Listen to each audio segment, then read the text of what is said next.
আসসালামু আলাইকুম রাহমাতুল্লাহ। সুপ্রিয় ইসলামিক আমল শিক্ষার দর্শক মণ্ডলী, আশা করি আল্লাহ রব্বুল আলামিনের অশেষ দয়া ও মেহেরবানিতে আপনারা সকলে ভালো আছেন, সুস্থ আছেন।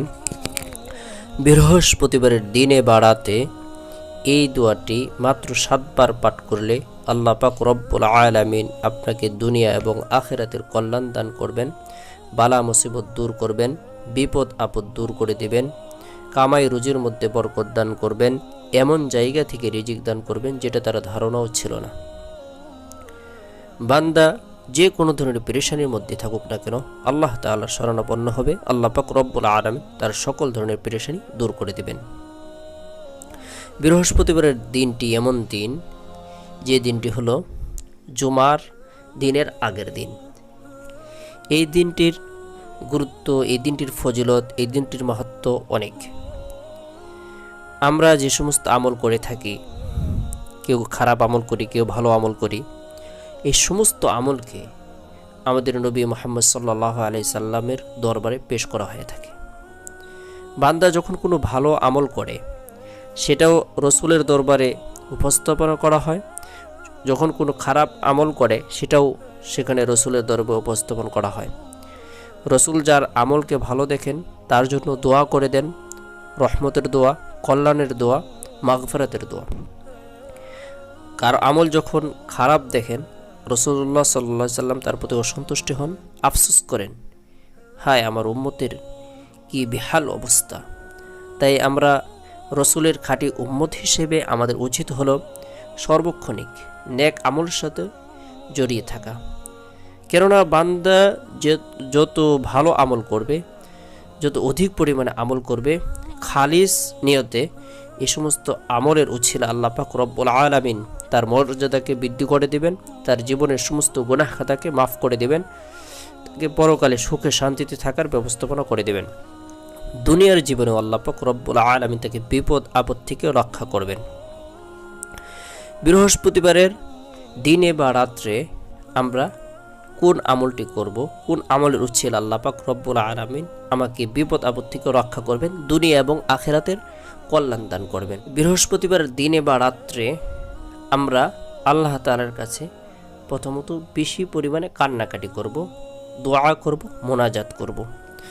দোয়ার মাধ্যমে আল্লাহ পাক রব্বুল আলামিন বান্দা বান্দীদের সকল ধরনের বিপদ আপদকে দূর করে থাকেন।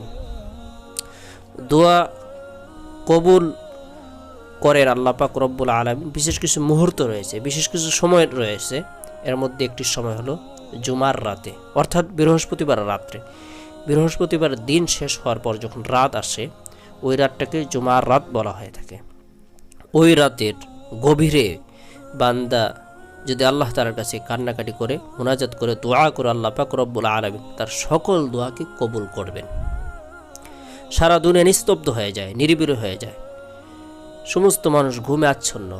ওই সময় আল্লাহর কিছু খাস বান্দা রয়েছেন যারা আল্লাহ তাআলার সাথে দিদার করার জন্য ঘুম থেকে জাগ্রত হয়ে উজু করে তাহাজ্জুদের নামাজের মধ্যে দাঁড়িয়ে যান। নামাজ আদায়ের পরে আল্লাহ তাআলার কাছে কান্নাকাটি করেন।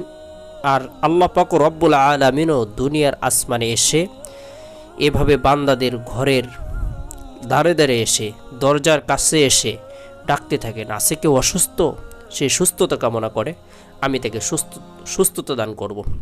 আছে কেউ ঋণগ্রস্ত, সে ঋণ থেকে মুক্তি হতে চায়, আমি তাকে ঋণ মুক্ত করে দেব।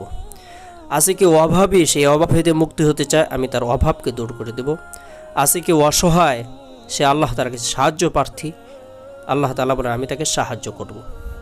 আছে কেউ রিজিক প্রার্থী, যে আল্লাহ তাআলার কাছে রিজিক চাচ্ছে, আল্লাহ পাক রব্বুল আলামিন বলেন আমি তাকে রিজিকের ব্যবস্থাপনা করে দেব। কেউ আছে যার চাকরি হচ্ছে না, ব্যবসা বাণিজ্যে উন্নতি হচ্ছে না, বিপদ আপদ দূর হচ্ছে না, সে আল্লাহ তাআলার কাছে বলবে, আল্লাহ পাক রব্বুল আলামিন তার সকল ধরনের বিপদ আপদকে দূর করে দিবেন। ওই সময়ের মধ্যে আমরা আল্লাহ তাআলার কাছে কান্নাকাটি করব, মোনাজাত করব, অর্থাৎ জুমার রাতে। ওই দিনটি অনেক ফজিলতপূর্ণ দিন এবং রাতটি অনেক ফজিলতপূর্ণ রাত। দোয়া কবুল করে আল্লাহ পাক রব্বুল আলামিন কোনো নেক কাজ সম্পূর্ণ করার পর। নেক কাজ কি? তসবিহ পড়া, সুবহানাল্লাহ, আলহামদুলিল্লাহ, আল্লাহু আকবার, কালেমা শরীফ পাঠ করা, লা ইলাহা ইল্লাল্লাহ মুহাম্মাদুর রাসূলুল্লাহ, কোরআন তেলাওয়াত করা, জিকির করা, এভাবে বিভিন্ন ধরনের নেক কাজ সম্পন্ন হতে পারে। দান খয়রাত করাও একটি নেক কাজ। যাদের সামর্থ্য রয়েছে প্রত্যেকে আমরা সপ্তাহে একদিন হলেও আল্লাহর রাস্তায় কিছু কিছু করে দান খয়রাত করব। দানের মাধ্যমে আল্লাহ পাক রব্বুল আলামিন বিপদ আপদ দূর করে দেন, বালা মুসিবত দূর করে দেন। বান্দা যখন নাফরমানি করে, বান্দা নাফরমানির করার কারণে আল্লাহ তাআলা রাগান্বিত হন, তার উপর গজব নির্ধারণ করে রেখে দেন। যখন বান্দা আল্লাহ তাআলার কাছে কান্নাকাটি করে, রুনাজারি করে, মুনাজাত করে, কোনো দান খয়রাত করে, আল্লাহ তাআলা তার রাগকে দমন করে নেন, অর্থাৎ আল্লাহ তাআলার রাগ মিটে যায়। বান্দা যখন দান করে আল্লাহ তাআলা এই দানের উছেলে বান্দার আল্লাহ তাআলার রাগ কমায় দেন।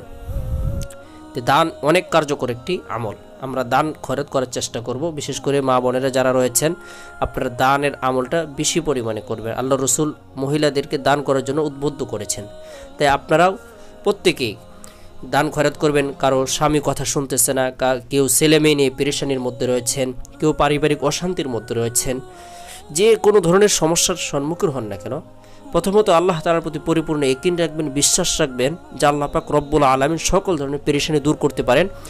ধৈর্যের সাথে আমল করে যাবেন আর দান খয়রাত করবেন।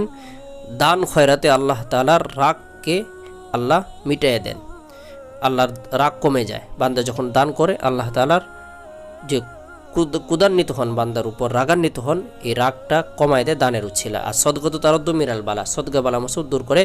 এই কারণে প্রত্যেক মা বোনেরা আপনার কিছু কিছু করে দান খয়রাত করবেন। এরপরে বৃহস্পতিবারের দিনে বা রাত্রে আপনি যদি দিনের বেলা আমল করেন তাহলে ফজরের নামাজের পর আপনি 7 বার এই দোয়াটি পাঠ করবেন। এই দোয়াটি পাঠ করার পূর্বে আপনি 3 বার ইস্তিগফার পাঠ করে নেবেন। আস্তাগফিরুল্লাহ রাব্বি মিন কুল্লি যামবি ওয়া আতুবু ইলাইহি, লা হাওলা ওয়ালা কুওয়াতা ইল্লা বিল্লাহিল আলিয়্যিল আযীম। এরপরে 3 বার দুরূদ শরীফ পাঠ করে নেবেন সাল্লাল্লাহু আলাইহি সাল্লাম। যে কোনো আমল করার পূর্বে এবং পরে দুরূদ শরীফ পাঠ করলে ওটা সহজে আল্লাহ তাআলার কাছে গ্রহণযোগ্য হয় এবং কি অনেক কার্যকর একটি আমলে পরিণত হয়ে যায়, সেটা আল্লাহ তাআলা সহজে কবুল করেন। এরপরে আপনি এই দোয়াটি 7 বার পাঠ করবেন। যত ধরনের বিপদে আপনার থাকুক না কেন, যত কঠিন বালা মুসিবত হোক না কেন, আল্লাহ পাক রব্বুল আলামিন এই দোয়ার উছিলায় আপনার বালা মুসিবত দূর করবেন। এটি পরিপূর্ণ বিশ্বাস রাখবেন, ইয়াকিন রাখবেন। এখন আমি দোয়াটি পড়ে শোনাচ্ছি। হাসবুনাল্লাহু ওয়া নি'মাল ওয়াকিল, হাসবুনাল্লাহু ওয়া নি'মাল ওয়াকিল, হাসবুনাল্লাহু ওয়া নি'মাল ওয়াকিল।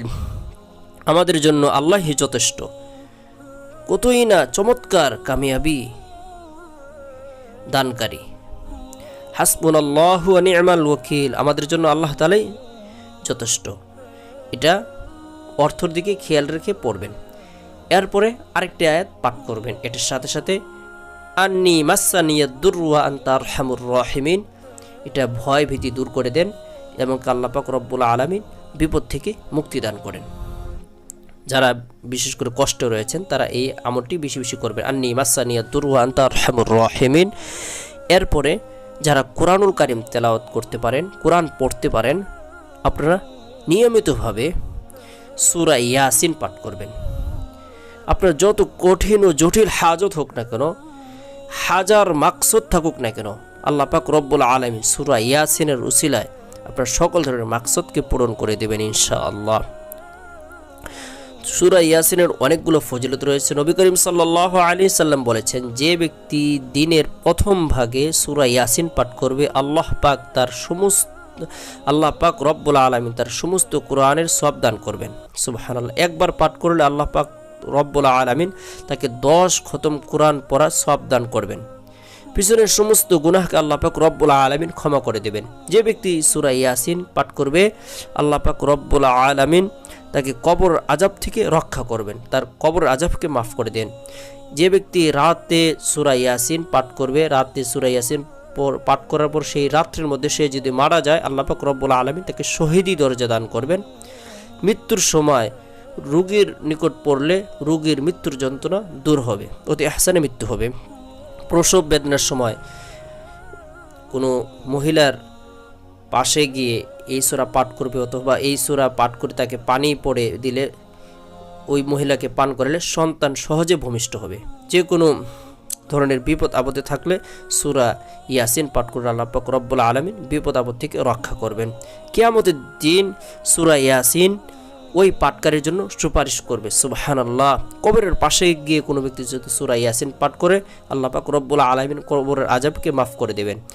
জুমার দিন সূরা ইয়াসিন পড়ে দোয়া করলে আল্লাহ পাক রব্বুল আলামিন দোয়াকে কবুল করবেন। পাঠকারীর সমস্ত গুনাহকে আল্লাহ পাক রব্বুল আলামিন ক্ষমা করবেন।